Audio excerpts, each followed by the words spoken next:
guys, hey, welcome back to the channel. I'm so thrilled that you tuned in today. Okay, if you just see me for the first time, hi, I'm Chidera, and if you're a returning subscriber, you're the real MVP. So in this video, I just want to share on some things I feel like you really need to consider before you choose to study in the UK, and also just some tips to help you make the most of your time there. Okay, so before we go on, don't forget to please hit the subscribe button, like this video. Yes, like the video before you watch it, because I always deliver premium content. All right. Let's get started. Okay, so I've realized that I don't promote my community as much. So before we go on, I have a community or a platform for international students to connect, support one another, and also like learn from each other. It is known as the CP community. You can follow us on Instagram at the CP community, Twitter at the CP community _, or you just check our website www.thecpcommunity.co.uk. There are tons and tons of resources for you if you're tons and tons of resources for you if you're an international student that will be studying in the UK, and also you get to meet other students like you and just learn from one another. Don't sleep on this. Join us.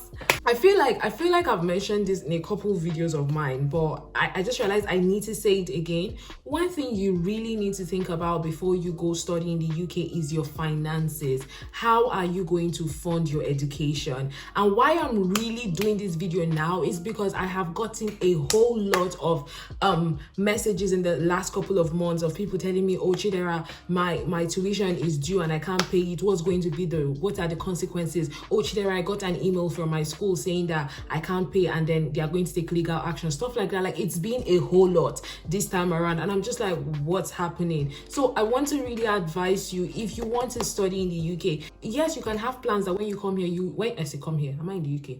That when you can have plans that when you go to the UK, you're going to study and then you're going to work to augment your fees and all of that. But I want you to know what is obtainable and what is realistic. Okay, I've seen a couple education agents lie to people that, oh, you can be earning £1,500 a month. So they do the calculation for you and they're like, yo, you can pay your school fees. It's that easy. It is not that easy. If you want to study in the UK, take time out to think about your finances. Are you going to take a loan? How long is that loan going to be for? Would that loan at least cover all your expenses, at least till you get to the post-study time? I feel like right now, if you want to study in the UK and you want to take a loan from maybe a bank or from friends or from anybody, just ensure that the money you're taking is going to cover your full tuition fee, and then you promise to pay back after your studies. That's when you're done and you can start working more than 20 hours a week, because it is very, very difficult. I don't know, I just there's so much I want to say, but seriously, please take time out to consider your finances.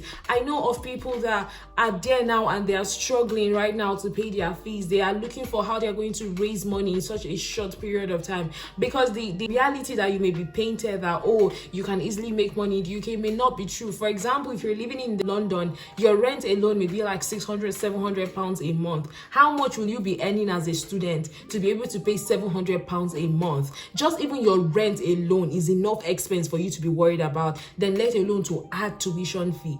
So whatever you're doing, just ensure if you're taking loan, it covers the whole tuition, so you don't have to start studies and the next thing you're getting emails from your school telling you you're going to withdraw your visa, they're going to take legal action, they're going to cancel your academics, like stuff like that. You really do not want it, because once you're not mentally balanced, once you're not stable, once you're living on the edge, then what is the point? Really, what is the point?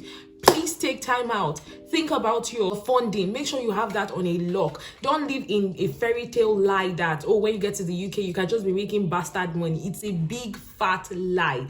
Of course, there are people that do underground work. And by underground work, I mean illegal work. Like, 20 hours is the allocated time for international students to work during term time, except when it is break, like, can work more than 20 hours. There's some people that even during term time, when they're supposed to work 20 hours, they're working more. They're doing what they call cash in hand and all of that kind of thing. Yes, it exists. I know people do it, but you shouldn't make plans coming to the UK with that in mind, because in the first instance that is wrong. So look at what is realistic. See, be in touch with reality. And I feel like this is even more reason why you should join the CP community, why you should follow us, so you can get a lot of realistic information, because there are a whole lot of lies that are painted out there of what life is like in the UK, and that's really not what it is.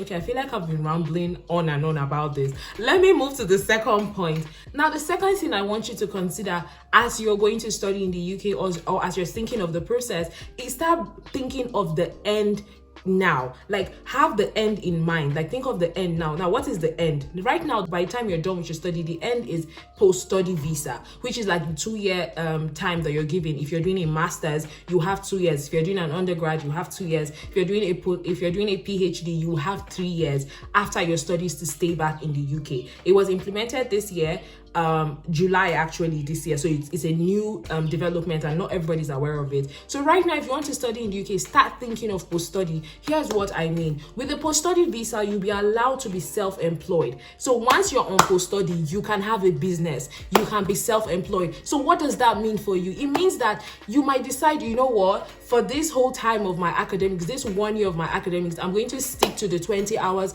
I'm going to work during break time as much as I can, but I won't kill myself, because I know that once I get my post-study, I am going to work myself to death. I'm going to work myself off. Now you should start thinking of skills. If you're studying in the UK, what skills do you have? Like, depending when you're able to get a job, would you be able to be self-employed? One major skill you can look at if you're female is hair, making of hair. In the UK, I used to make my hair for like 70 pounds, 100 pounds, 80 pounds. That is legit money. And if you are very fast, you can even make like 3 hair in 1 day. So start thinking of the post-study time and how can you survive if you don't get a job on time. But hopefully you get a job. But if you don't get a job on time, I want you to start thinking of skills, okay? So if you're a guy, learn how to cut hair. You know, in the UK, the kind of hair that white people have is different from our own hair. It is kinky and everything. So if you're a guy and you know how to like cut African kind of hair, like give different kind of haircuts and all of that, that's a proper skill that you need to harness. Make sure you leverage that skill. Have a skill that I feel like as students right now, you should have a skill that once you're done with your study,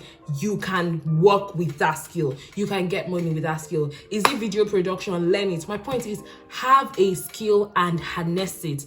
Master that skill such that once you're done with your study, you start making money, you start working, you start looking for those jobs. If it is to cook, learn to cook Nigerian meals, proper Nigerian food. Okay, if you're like, for example, if you're from Nigeria, if you're from any other African country, learn to cook those meals. If you like to cook, look at going it when you go to the UK after your studies, look at doing that as a business. Because I know that, for example, in Portsmouth where I stayed, back then there was not like Nigerian food was only one place we could get Nigerian food in the whole of Portsmouth. So for example, if you're in Portsmouth and you know how to cook, once you're done with your studies, push that business, okay?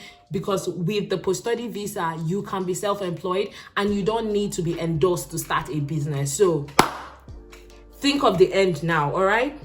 Another important thing I want you to consider as you're thinking about going to study in the UK or as you're in the process, don't just pick any course for the sake of it. I see people reach out to me like, oh, Chidera, I want to apply for this course. Oh, Chidera, I want to apply for that course. I'm like, why are you applying for that course? They're like, because I don't know, I just like the course. Like, really think about the prospective employability around that course. Would you be able to get a job in the UK with that course? So one way to start, look at the shortage occupation list. Are there jobs there that the course you're interested in is in line with, okay? So that it is slightly easier for you to get a job. For example, on the shortage occupation list, there's social work. Social workers are being looked for in the UK. So if you did sociology, you might want to go and do your master's in social work and stuff like that. My point is, really consider the employability factors for that course you're taking. As international students, you can't go there and just do any course. To be honest, you don't have that leverage, except of course you have enough money and then funding yourself is not a problem. But if you're going to the UK in hopes that you're going to access better opportunities, in hopes that you're doing something good for yourself and for your family, you're trying to better your life and all of that, you have to think about each step twice, okay? So really think about the job and the prospects for that job in terms of getting employment. Don't just go for any random course because you were told that if you apply for that course, you get admission immediately. Apply for a course that once you're done, you would actually be able to get a job. Courses that are in demand, jobs that are in demand. So look at the shortage occupation list, all right? Now, the last and final tip or suggestion, that chicken just do kukuruku. This is evening though. The last and final tip that I have, which is really important as well, is as you're on your course, like once you start studying in the UK, Think about professional certifications. This is very important. If there's a certification in your field of study that you think would boost your like employability factors, my dear, save for it and do what? Take the course. All right. And another thing, sometimes these courses are expensive, but they usually have like student discounts. So I want you to start thinking about ways to hack your career. Do you understand? If there's a professional course you need to take, save up for it, especially if you know that course will be very relevant. Save up for it and take it. Now, for example, if you're doing project management, you might want to take up a certification in Prince 2. Prince 2 is a project management or something. You might want to take up a course in Prince 2, so you have that. Or you want to take up a course with Project Management Institute and have that certification. My point is, think of certification, think of things that will make you stand out as a very good candidate. Don't just think that, oh, your degree is enough.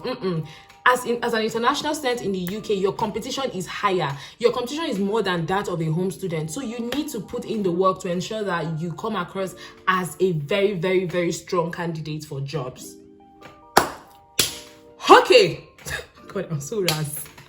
Okay, all right, guys. So that is all I have to say. This is just me just pouring my heart out and just giving you like my best advice right now and practices just to help you make the most of your time there. Okay, if you found this video helpful, don't forget to give it a thumbs up, drop a comment. I always read my comments. Ask the real OGs of this channel. I always read my comments. Thank you so much for watching. Thank you for subscribing. Till next time, bye bye.